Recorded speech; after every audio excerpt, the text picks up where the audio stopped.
peanut butter and jelly sandwich in my lunchbox and sent me on my way. I wonder how much of this has to do with their kids' educations and how much with the stroking of their own egos. Can't imagine the private school worth killing for. Or the apartment. We're about to find out. Schofield's taking the stand in his own defense. Deborah was a wonderful admissions director. She cared passionately about her job, the school, the students. But? Well, she'd held that position for less than a year. And you felt that Jared Anshin was a better candidate than Cassie Waters? Yes, I did. All admissions are ultimately at my discretion.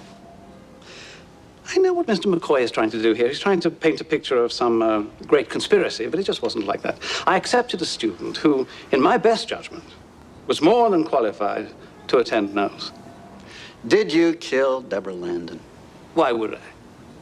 Even if the board thought I'd received some peripheral benefit from admitting Jared Anshin, clearly my 25 years loyal service at the school would have outweighed any missteps I may have made. Thank you.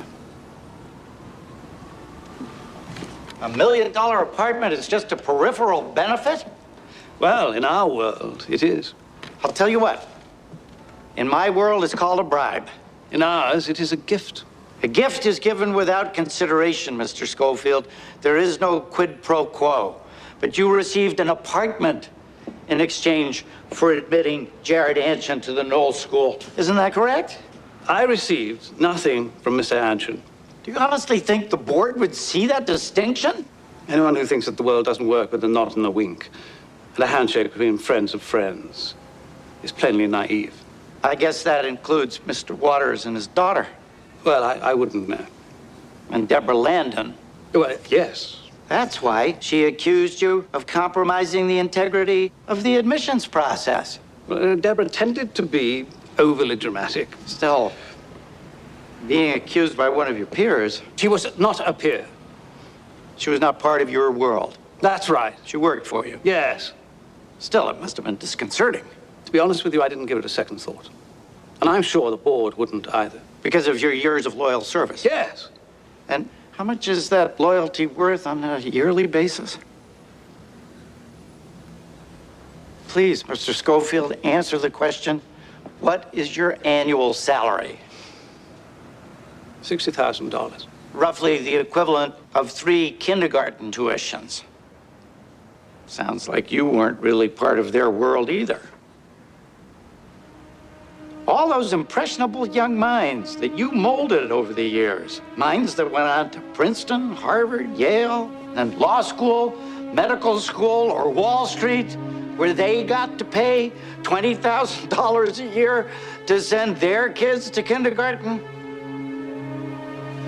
Don't you think it's ironic that they owe it all to a man who couldn't even afford to purchase his own apartment? Maybe they were just too busy winking and nodding and shaking the hands of friends to worry about the man behind the men.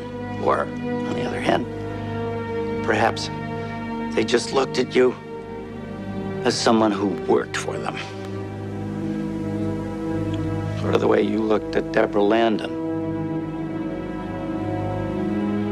That school would be nothing without me. And they owe you. Yes!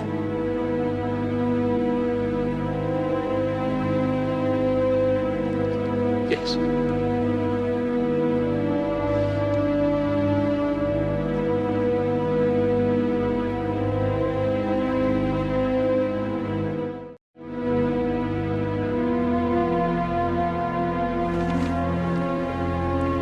Have you reached a verdict?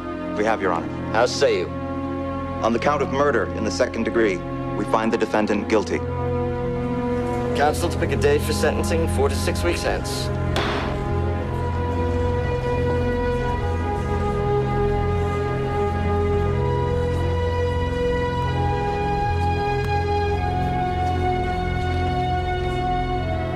Schofield has been standing over the oven for 25 years. He thought it was about time he got a taste of the pie.